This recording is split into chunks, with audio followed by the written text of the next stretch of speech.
Hello, everyone, and welcome to Core Coaching Raw. And thank you for Facebook user 1234 that just heard Kevin.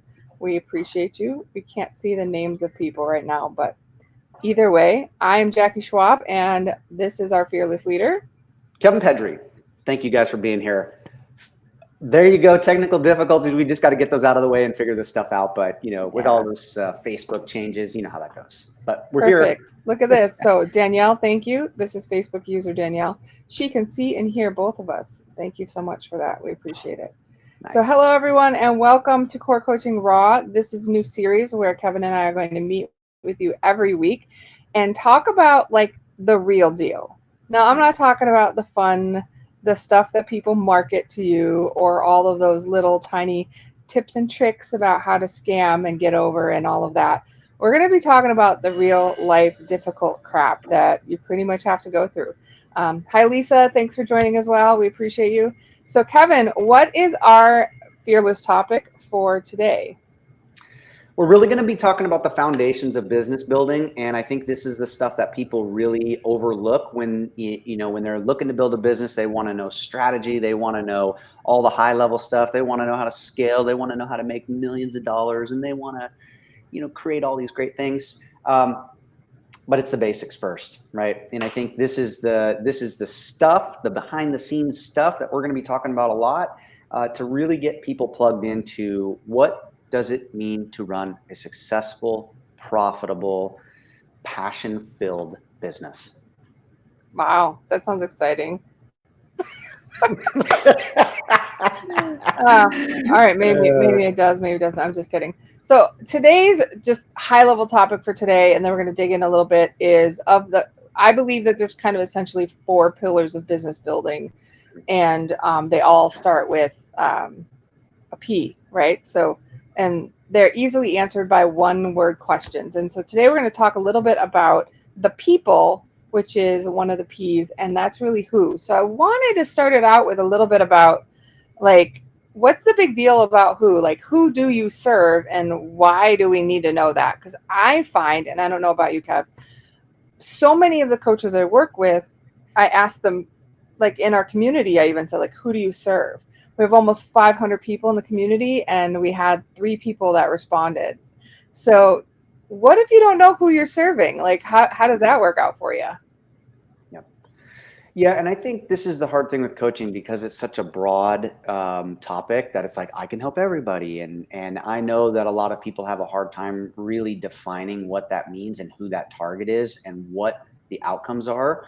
But if we don't know who the people are we serve, how are we going to decide on the outcomes that we want to provide for them, right? This is the biggest reason why it's so important to know that, because all of our programs, all of our services, everything that we're going to do in the future is going to be based on that very question. So what if I don't believe you? Like, give me an example. So what if I'm like, I'm going to sell life purpose coaching, right? It's super important for me that people know what their purpose is. That's my gig. Now, who's the who? Why does it matter? Well, I think it really matters based on your marketing messages, right? Because if you're going to be a organic marketer and you're going to work word of mouth, the messaging is going to be much different than if you're going to go online and you're going to create a website, and you're going to create assets, and you're going to create all of these things. People will start to know who you are based on your branding and based on your messaging. So if you're doing more organic startup messaging and marketing, it doesn't necessarily matter as much, except that it will matter when it comes to creating your programs and services, right? If we're just going to get together and we're going to have transformational coaching sessions and we're just going to work with people, it may be a little different, right? But if you're going to start taking people through specific modules and really work people through an actual process to get them the results consistently every single time, the person that you deal with is going to be really important because people are very different, right? And the things that they need are very different. And so that's where and why it matters most, in my opinion. Yeah. So I think I have maybe an extreme example, but where I do see it mattering both on and offline. So if I was like, hey, Kevin, I could really use a referral. Could you do you know anyone that needs my help? And you'll be like, well, who do you help? What do you do? How are you different? So I think that's kind of a high level one. But I have a coach that I work with she helps people stay alcohol free. Mhm. It's very, very specific. She works with certain people, a very specific outcome, alcohol free. The program is 6 months long. Yep. If she says, "Hey, Jackie, can you refer someone to me?" Yes, I know exactly who to refer to her. Might be a sensitive topic, but I know exactly who to refer to her. Mhm. Probably not going to refer to her a 17-year-old teenage girl who's having some anxiety and wondering why boys think she's fat. Right. Right. Yep. So there's this idea that you can help anyone. Absolutely, Mhm. you can help anyone. That's not the question we're asking, really. It's how do other people know who you help? That's right. How do you market what you do? That's right. You could still help the 17-year-old girl with anxiety and market yourself as an alcohol-free coach. But if you want anyone else to help you by word of mouth, you want to do any kind of posting on social sites, you want to do any kind of paid advertising, if you don't want to spend $1 billion throwing out this message to the entire world, then I think that it's really important you're able to say, I help this person do this so that they get this outcome. That's right.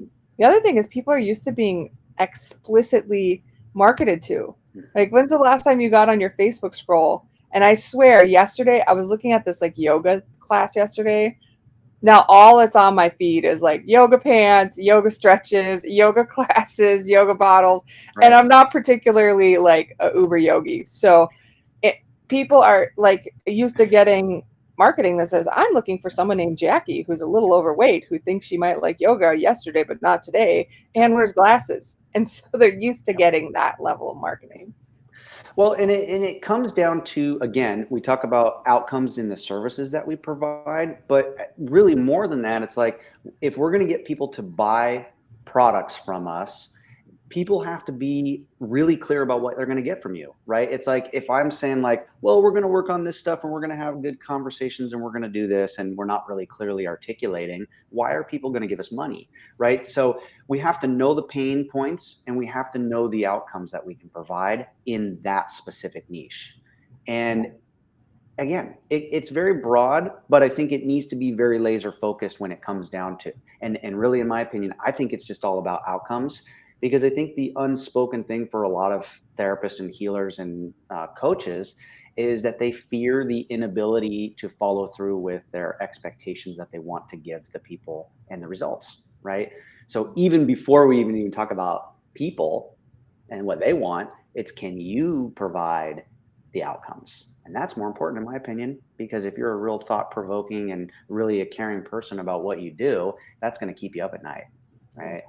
So I think that's what's the controversial part of the who you serve question, because you can literally see how many programs are out there that are nothing other than just helping you get your niche, get your niche figured out.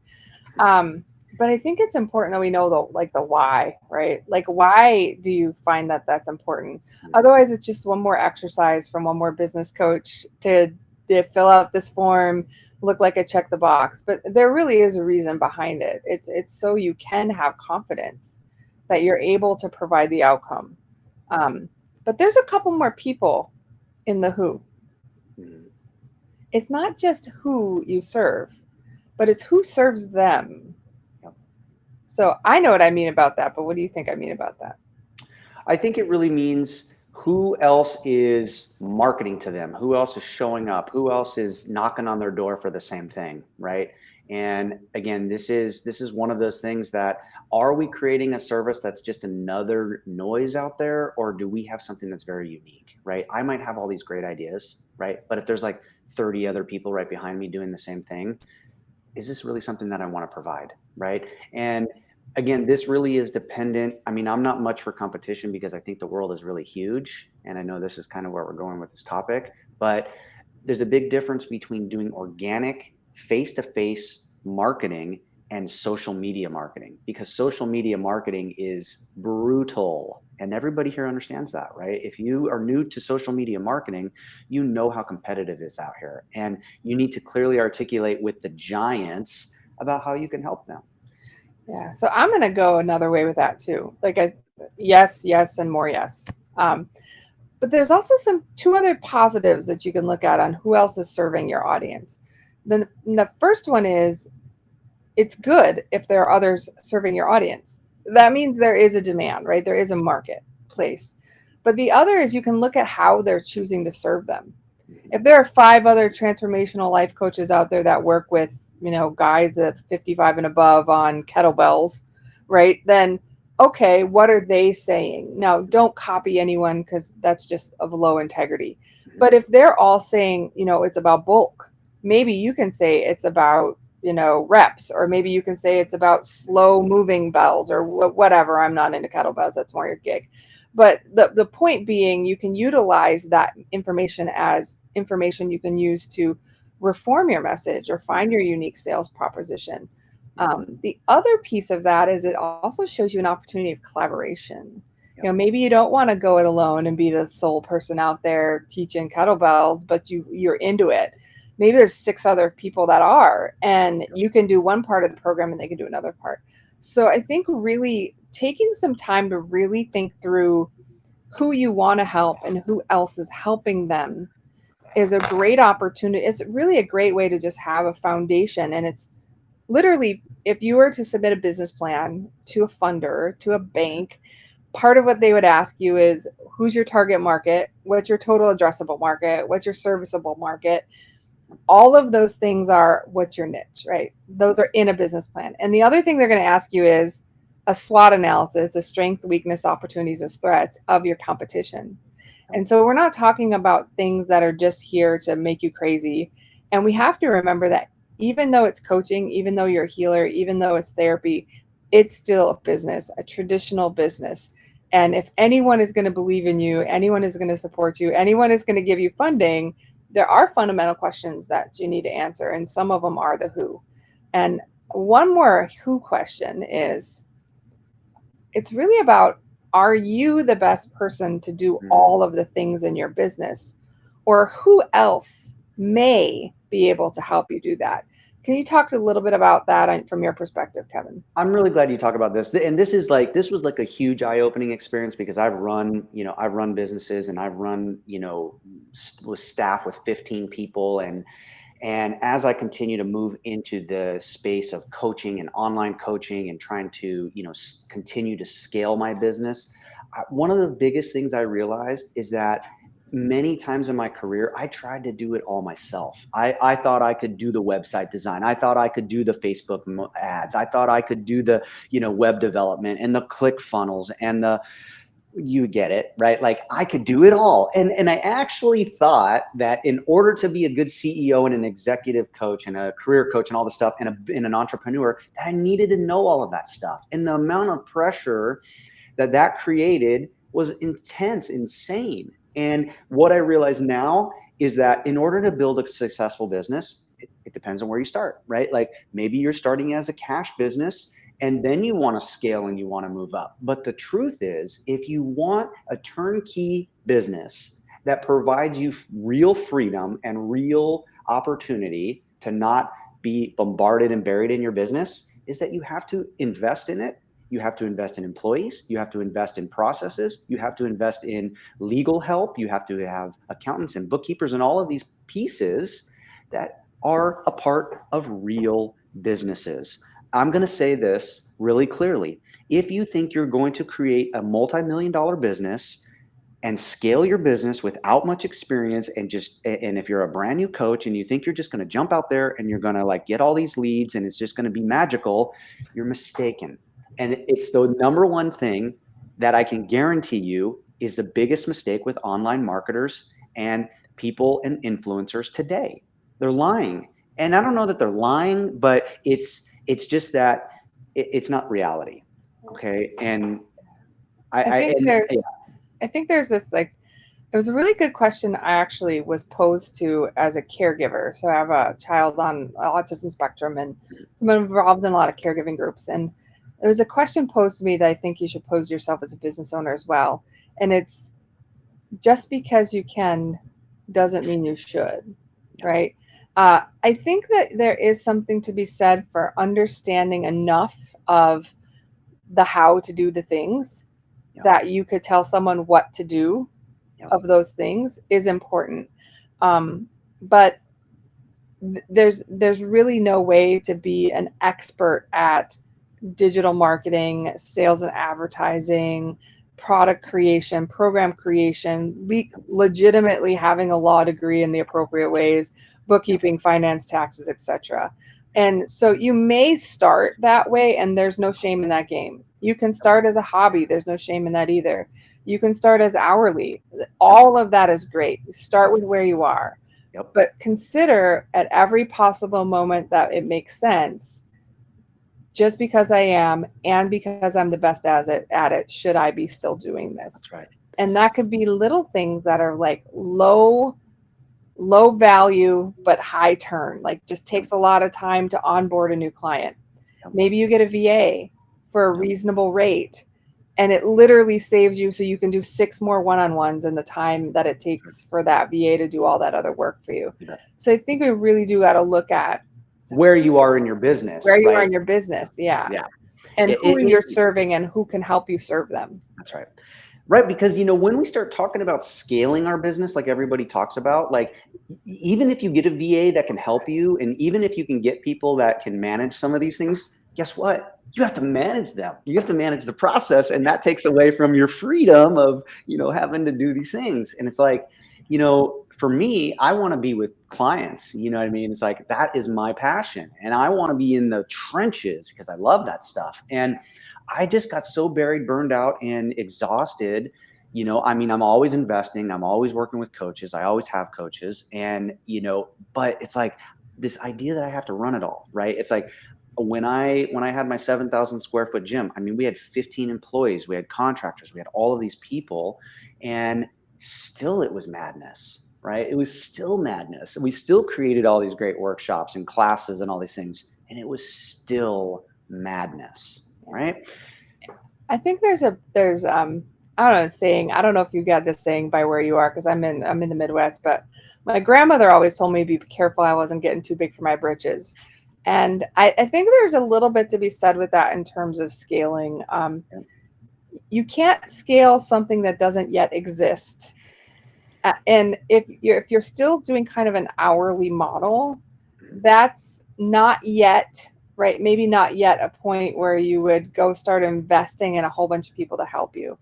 And I've heard some advice that I wouldn't be the one giving, that says, like, well, you're supposed to be in charge of your business, work on your business, not in your business, when you can afford to do that, right? When you are there. But honey, you're gonna have to put in the time. Like, there's no 4-hour work week or 4-day work week if you're just starting out and you have a financial goal that's sustainable for your family.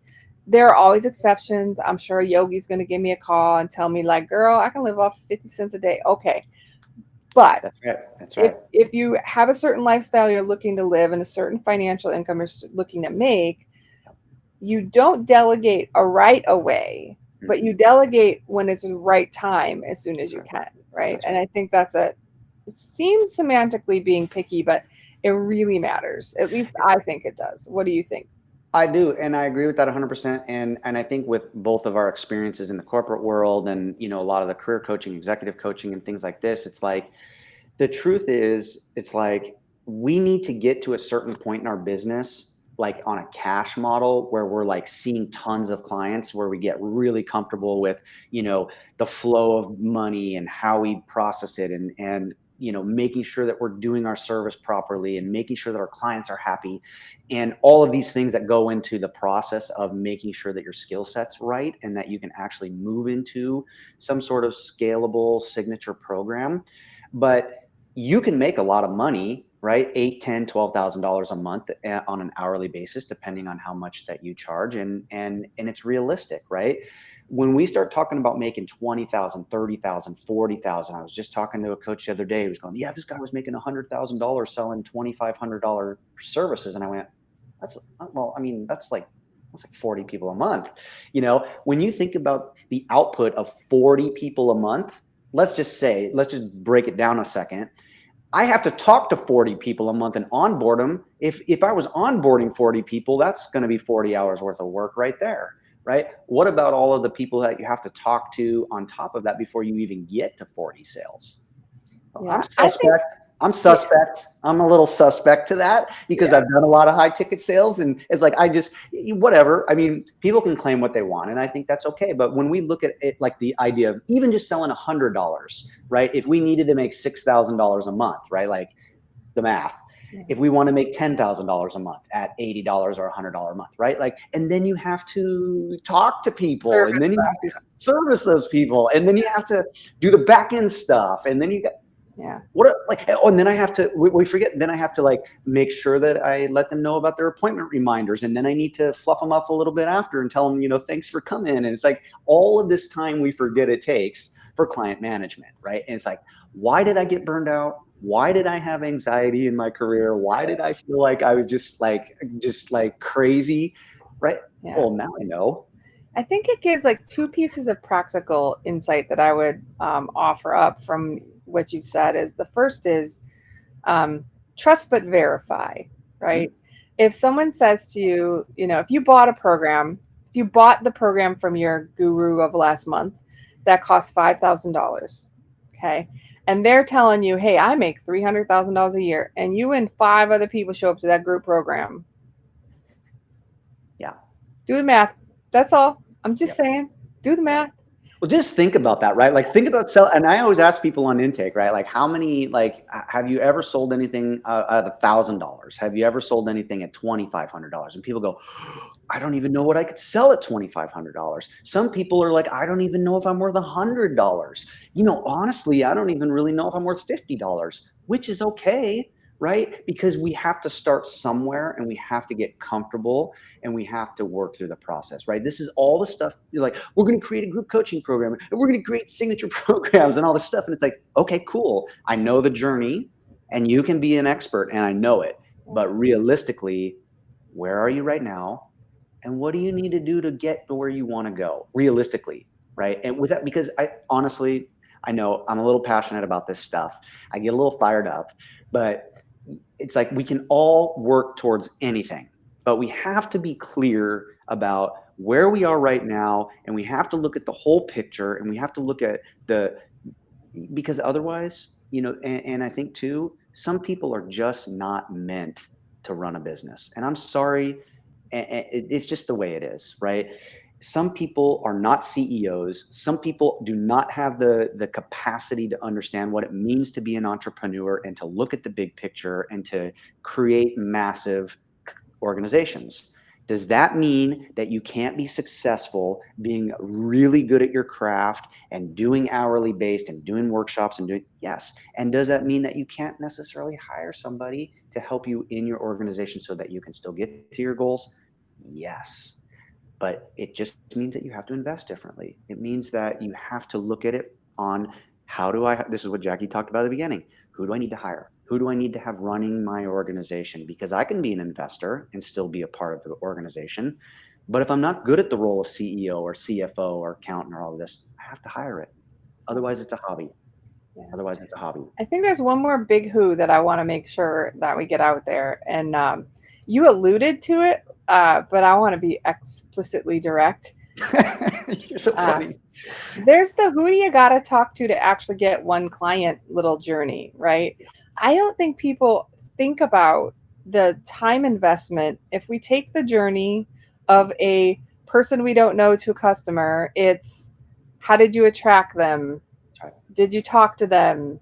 Did you do a free discovery call? There's so many points. And so, how many people do you need to have the ability to chat with? And then how many do you need to actually talk to? And then how many do you invite for a discovery call? All of that to get like one client, right? There's a Love this whole topic. bunch of who's Yep. that you have to go all the way down this rabbit hole. All of that still has to be done, right? Yep. Before you even get a chance to talk to your one client. That's And right. at some level, there's a little bit of the numbers game in the who. Like if you really There sure want to is. have a certain number of, say you only want 4 clients, how many people do you Yep. actually need to talk to, and do a free call with before you get 4 clients? I love this topic. Before I go into that, and I want to give the exact numbers so people can get real clear, and write this down. Get a piece of paper out, because I want you guys to get really clear about these numbers. But before I go there, because it's daunting for a lot of people that go, sales and marketing, we must match our passion and the things that we do in this life with the service that we offer, right? Because if I love what I'm doing, everything in my career, it's like I was passionate. It's like, everybody needs this service. Everyone needs to know about this, right? Like, so I show up and it's just kind of like a conversation, right? We're just talking about it. So I wanted to link that back before I got into the numbers. But the truth is, if you're an hourly based company, right, and you want to bring in, $6,000, let's just say, and you're $100, right, you have to know that lower ticket items such as, one-on-one sessions like massage therapy, personal training, those things, customers are kind of pre-primed and ready to kind of purchase that kind of training because of our industry. So when I think about getting 10 people, I mean, you should probably be somewhere in the 80 to 90% close rate once they call you, right? When you start to get into the high ticket sales, like 1,000, 2,000, 5,000, 10,000, you should be able to close 50 to 60% of sales when you talk to people. 50 to 60% if you have a dialed in sales and onboarding marketing process. In the industry for high ticket sales, we say that we should be talking to 20 people per week. We should be having 20 conversations per week, 5 to 7 high impact conversations, meaning real customers that are really interested in your services and moving forward. I would say if you're working in that hourly 80 to 100, if you talk to 10 people, you should get 7 to 8 clients out of that, sometimes 100%, right? Depending on your presentation, how interested they really are, whether they're price hoppers, because you're going to get those people too. But I want to circle back again that at the end of the day, no matter if you're selling a $5 product or a $10,000 product, you must still articulate with purpose, passion, and clarity about how you can serve them, because people are going to have price objections at all levels of service, right? So as long as you can walk them through the process, as long as you can be really clear and you can articulate how you can help them, and if you want to help them, then you can do it. So 20 conversations a week, right? And let me just say this, because I know I get rolling on some of this stuff, but it's like 20 conversations is about average on all levels of business, right? So I would say to keep your business flowing, you want to be talking to 20 people. When you start getting into the higher ticket sales, you have to understand that the time to onboard is much longer. So 20 people could be 20 plus hours, right? Whereas if you talk to 20 massage clients or personal training clients or hourly clients, those conversations might be 10 or 15 minutes, right? So before we talk about going out and getting a flood of clients, like a lot of people want to talk about, are you clear on your dang message, right? Because there's so many avenues that you can go down when you're passionate about your message within your network, within people you know, that you don't need to go spending thousands of dollars on advertising when you're not ready. That's part of scaling, in my opinion. Yeah. Okay, Hey, I would say like a who you're talking to, and if you try to scale too fast, I will give a cautionary tale from my life. I didn't really have my niche nailed, but I was following the guru outside of me instead of the guru inside of me. I dropped like $14,000 in Facebook ads and didn't convert one customer. Yeah. Now that because wait, didn't we go back to this? Like, I'm going to do Facebook marketing, and I know how to do so many customers. I'm a program developer. I can figure out Facebook marketing. Right. I'm smart, right? It's like, well, no, you can't. I mean, yes, you can, but this is the lesson that a lot of people have to understand. I got to tell you, I tried. I was like, I'm gonna jump into Facebook marketing. I'm gonna do it by myself, because it's like weight training, right? I don't know anything about it, but I'm gonna go to the gym and I'm gonna figure it all out on my own. These are the kinds of things, right? Like, it's like, hire somebody. They'll get you leads, right? You can't do it yourself if you don't know. Well, I don't want to say that. I don't want to say you can't. You can do anything, right? But yeah, I know that's my soapbox again. But no, I don't think it's a soapbox, and I think I would reframe it a small, tiny bit, just because we're off the cuff. If you're great at Facebook ads, do it. Like, be the guy. I'm just saying, my cautionary tale was about not clearly identifying the who Mhm. that I was marketing to. And then I got a whole bunch of who's that I didn't want to work with or that didn't want to work with me. And how that affected me is I gave them all of my money Yep. and I didn't get any money back. So, and again, yeah, it was not a very good lesson. So learn from me. Don't do what I do what I say. My mom told me that all the time. But so I think, and that's the point of why we're actually putting together this series of Core Coaching Raw is, it all looks beautiful and pretty on the little PDFs that we put together, but it doesn't always look quite so great in real life. Um, you're welcome for sharing that. Don't tell anyone. No, I'm kidding. Now everyone knows. We do have a Yeah, we I was do have gonna. like a comment. Let's see what this comment says. We can. So I've learned to default and access other people's talent, so my time is freed up to do what it is I love Yeah, and I'm comfortable with. awesome. Absolutely, absolutely, and I think that's what we're talking about. Mhm. Why Kevin and I, and some of our initiatives that we work on together go well is Kev's like really good at talking to people and being a sales marketing guy and putting his thing out there and having a passion and having and the soapbox and all this stuff. And I'm like, just give me my little nerd kingdom. Let me go in the back and like make up some Yep. pretty stuff. I love to coach. I love to coach, but I really like the back end stuff. I like funnels. I have a funnel hacking t-shirt on actually. I like doing website design. I like those things. However, that those things are also not the things that are making me money. That's right. So you have to also be a little careful. Like just because you like it doesn't mean you ought to be doing it. But that's for another conversation. So I would like to say, if you think this is my little pitch at the end, like if you think that your big struggle right now is finding who you want to serve, that is the number one most important baseline business decision conversation that you need to know, that you need to do, that you need to solve for. Mhm. And there's free resources out there, there's paid resources out there, there's the group resource, the core coaching community group out there. We have a sales and marketing masterclass that we'll be offering very soon where that topic will specifically be covered. So please, please, please, if the only time you invest in your business is to answer that who question, that will save you. What did we say? I blew on that. So thank you for the wow, Jackie. That will save you $15,000 of a oops because you thought you knew what you was doing. Yep. So if there were anything I would say to come out with this is please, please, please know who you're serving, who's Yep. serving them, and who else can help you to serve your community. And Yep. with that, Kevin, anything else you'd like to add before we wrap it up so we don't keep these folks on all day? No, this was great. Great start for our foundations of the core coaching raw. We're really excited. I want you guys to please engage with us. Let us know what specific questions you have, what specific topics you want. I mean, we have a ton already planned, but we want your feedback. We want the juicy, good. Let's get down to brass tacks kind of stuff. And please, while we're in this group, message, write to us, ask us questions along the way. And I guess I would say that, if you guys have any follow-up questions, write them in the group. If you need my support and you just want to learn a little bit more about where your business is, let's jump on a call. We can discuss where you are. We don't do any high sales kind of strategies or anything like that. Our goal is to help you if you want it. If you don't need our help, that's completely okay. But we would love for the chance to talk to you live in person and to help kind of give you advice along the way. So I think I would leave it with that. All right, everyone. Thank you so much for meeting Kevin and I for our first Core Coaching Raw.